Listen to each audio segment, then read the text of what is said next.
All right, let's cut the crap ear here, because you want to hear about Cleopatra, right? Not the Hollywood bullshit with Liz Taylor all up in a milk bath, but the real goddamn deal. She's a fascinating figure. You got that right. We got a stack of sources here. Mostly Wikipedia, because, let's be real, it's basically the internet's version of the Library of Alexandria. And we're going to dig deep into this legendary queen. Trust me, it's juicy. Yeah, it's not all just about the drama and the love affairs, though. Those are definitely part of the story.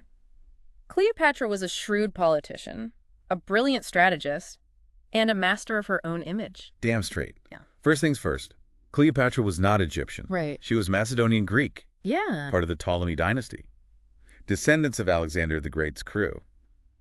They ruled Egypt, but they weren't exactly roughing it out in the desert, were they? No, they set up shop in Alexandria, this bustling cosmopolitan city on the Mediterranean coast. They spoke Greek, lived the high life, and considered themselves the inheritors of Alexander's legacy. So basically, Egypt had these Greek overlords for centuries. Kind of fucked up when you think about it. It was a complex situation. The Ptolemies were officially crowned by the Egyptian high priest, so there was this blend of cultures and power dynamics at play. But for the most part, they maintained their Greek identity and ruled from their luxurious palaces in Alexandria. Okay, but here's where Cleopatra flips the script. This woman, unlike her predecessors, actually bothered to learn Egyptian.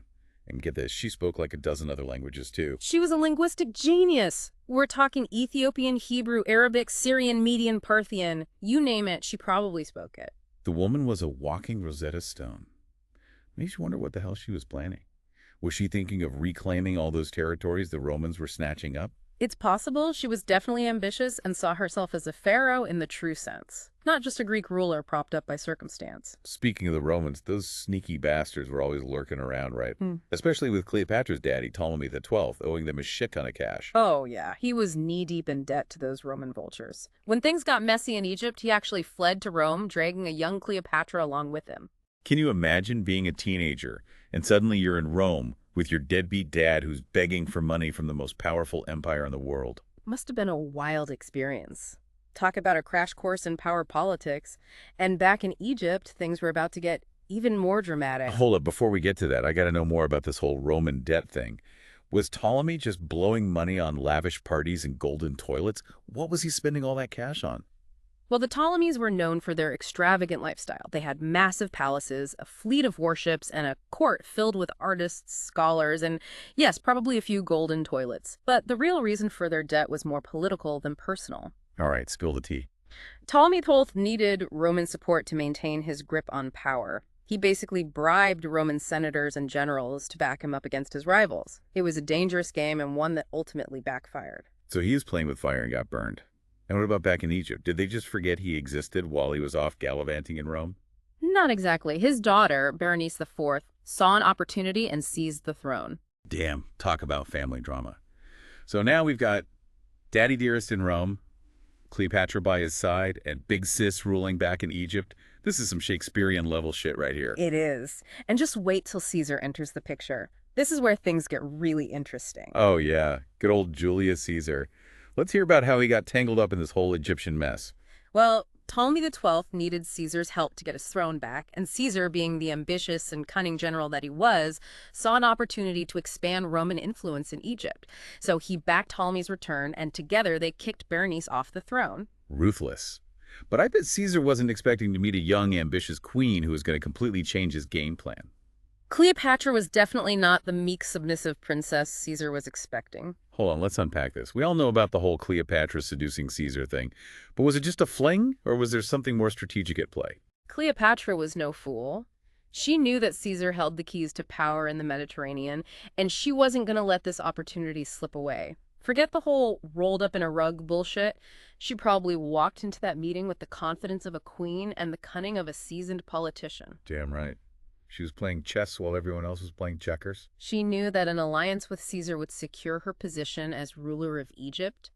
And let's be real, Caesar was probably smitten with her intelligence and ambition as much as her, shall we say, other assets. Yeah, those Roman generals had a thing for powerful women, didn't they? I mean, look at Mark Antony. But let's not get ahead of ourselves. So Caesar and Cleopatra, they hook up and boom, she gets pregnant with Caesarion. That's going to be a major power move, right? Absolutely. Having Caesar's son solidified her position and gave her legitimacy in the eyes of the Roman world. It also pissed off a lot of people in Rome, especially the senators who saw Caesar's growing power as a threat to the Republic. So Cleopatra's playing this delicate balancing act. She's got to appease the Romans while also asserting her own power and independence as the ruler of Egypt. Talk about walking a tightrope. She was navigating a minefield, and doing it with incredible skill. She understood Roman politics, she knew how to leverage her relationships, and she wasn't afraid to use her charm and intelligence to get what she wanted. But then shit hits the fan, right? Caesar gets assassinated, leaving Cleopatra and her son in a pretty precarious position. The Ides of March 44 BC, it changed everything. Suddenly, Cleopatra's protector, her lover, and the father of her child is gone, and Rome is plunged into chaos. So what does Cleopatra do? Does she pack her bags and head back to Egypt? Not a chance. This is Cleopatra, remember. She's a survivor. She bides her time, assesses the situation, and sets her sights on another powerful Roman general, Mark Antony. Mark Antony. The guy who fell head over heels for Cleopatra and basically gave her half the Roman Empire. Talk about a sucker for a pretty face. Yeah. Well, it wasn't just about her looks. Antony was drawn to her intelligence, her ambition, and her vision for a powerful, independent Egypt. He saw her as a partner, an equal, and someone who could help him achieve his own ambitions. They were like the Beyoncé and Jay-Z of the ancient world. A power couple that everyone was either envious of or terrified of. They were a force to be reckoned with. Together, they ruled over a vast territory stretching from Egypt to parts of modern-day Turkey, Syria, and Lebanon. Cleopatra's kingdom was thriving, her treasury was overflowing, and she was at the height of her power. But there was one little problem, right? A guy named Octavian. Ah, yes. Octavian, Caesar's grandnephew and heir. The guy who would eventually become the first Roman emperor, Augustus. He wasn't too happy about Antony shacking up with Cleopatra and showering her with land and resources. Talk about a family feud. So Octavian and Antony, they're like two alpha dogs fighting over the same bone, and Cleopatra's caught in the middle. It was a clash of titans, and the stakes were incredibly high. Octavian needed to eliminate Antony to consolidate his power in Rome. And Antony needed Cleopatra's support to maintain his hold on the eastern provinces. And Cleopatra, what was her end game? She was playing a dangerous game. She needed to keep both Antony and Octavian on her side while also ensuring the future of her dynasty, including Caesarion, her son with Julius Caesar. This is getting complicated. So how does this whole power struggle play out? Well, things come to a head at a giant party. Antony throws in Alexandria, the infamous donations of Alexandria. Basically, he publicly declares their kids rulers over all those territories he'd given Cleopatra. Talk about a power move. He was basically saying, fuck you to Octavian and the entire Roman Senate. It was a calculated move, but also a reckless one. It gave Octavian the perfect excuse to launch a propaganda war against Antony and Cleopatra. So the smear campaign begins. What kind of bullshit were they spreading about Cleopatra? The usual stuff. She was a seductress, a witch, a foreign queen who had bewitched poor Antony and was plotting to destroy Rome. They even accused her of practicing black magic and conspiring with Egyptian gods to overthrow the Roman Empire. Classic fear-mongering. Make the enemy seem like a supernatural threat and people will rally behind you. But was there any truth to it? Was Cleopatra really this evil mastermind they were making her out to be? She was certainly ambitious, and she wasn't afraid to use her power to achieve her goals. But to say she was plotting to destroy Rome is probably a bit of an exaggeration. Okay, so the propaganda war is raging. Yeah. But it eventually comes down to a good old-fashioned battle, right? Yeah. Battle of Actium. Exactly. In 31 BC, Octavian's forces clash with Antony and Cleopatra's combined navy off the coast of Greece. And let's just say it doesn't go well for our power couple. I'm guessing Octavian kicked their asses. He did. It was a decisive victory for Octavian, and it marked the beginning of the end for Antony and Cleopatra. So what happens next? They retreat to Egypt, but Octavian is hot on their heels. He invades Egypt, defeats Antony's remaining forces, and lays siege to Alexandria. Damn, this is getting intense. So what happens to Antony? Does he go down fighting like a true Roman general? He tries to, but it's a lost cause. Realizing that all is lost, he takes his own life. Legend has it that he stabbed himself, but the details are a bit murky. Dramatic much. And Cleopatra, what does she do when she finds out her lover is dead? Cleopatra, always the pragmatist, knows that her time is up. She tries to negotiate with Octavian, hoping to secure the future of her children and preserve some semblance of her dynasty. But Octavian is not interested in compromise. He wants Egypt and he wants Cleopatra as a trophy to parade through the streets of Rome. Talk about a power trip. So what does Cleopatra do? Does she surrender to Octavian and become a Roman puppet? Cleopatra, the last pharaoh of Egypt, was not about to go down without a fight. She chooses to die on her own terms rather than become a prisoner of Rome. And this is where the whole snake bite story comes in, right? The dramatic Shakespearean ending to a life full of drama and intrigue. Exactly. According to the popular account, Cleopatra allows herself to be bitten by an asp, an Egyptian cobra, ending her life quickly and painlessly. It's a fittingly theatrical end for a woman who lived her life on a grand stage. But is that really what happened? Or is it just another piece of Roman propaganda designed to make Cleopatra seem weak and defeated? That's a good question. The truth is we don't know for sure how Cleopatra died. The snakebite story is the most popular version, but it's based on Roman accounts, which were often biased and unreliable. There are other theories, of course. Some historians believe she might have ingested poison, while others suggest she may have used a sharp hairpin or another object to end her life. So the mystery remains. Cleopatra, the queen of Egypt, the lover of Caesar, and Antony, the mother of Caesarion, the woman who defied Rome and almost changed the course of history, disappears from the historical record with more questions than answers. That's part of what makes her story so fascinating. We have these tantalizing glimpses into her life, these moments of brilliance and ambition, but ultimately she remains an enigma, a puzzle that historians will continue to try and solve for centuries to come. Speaking of puzzles, what happened to Cleopatra's kids after she died? Did Octavian just, adopt them and raise them as his own? Not quite. He had no interest in raising the children of his enemies, especially the son of Julius Caesar Caesarion, who was about 17 at the time, was executed on Octavian's orders. The other children, Alexander Helios, Cleopatra Selene, and Ptolemy Philadelphus, were spared and sent to Rome to be raised by Octavian's sister Octavia. Ouch. Talk about adding insult to injury.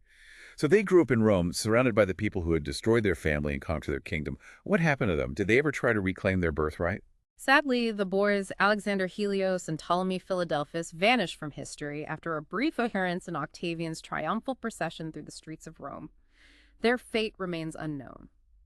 Cleopatra Selene, however, had a different destiny. She was raised in Octavia's household, received a Roman education, and eventually married Juba II, the king of Numidia. Numidia. Where the hell is that? North Africa. It's in modern-day Algeria. Octavian had installed Juba as a client king, essentially a puppet ruler under Rome's thumb. Cleopatra Selene became queen, and together they ruled Numidia quite successfully. They had a son who also became a king. So in a way, Cleopatra's bloodline continued to rule even if it wasn't in Egypt. That's kind of poetic, isn't it? The legacy of this powerful queen, the last pharaoh of Egypt, lives on through her daughter, who becomes a queen in her own right. It's a fascinating footnote to Cleopatra's story. It shows that her ambitions weren't just about herself, but also about her children and their legacy. She wanted to create a dynasty that would rival Rome, and in a way she succeeded, even if it wasn't in the way she had envisioned. Okay, so we've talked about Cleopatra's life. Her aunt loves her, battles her death.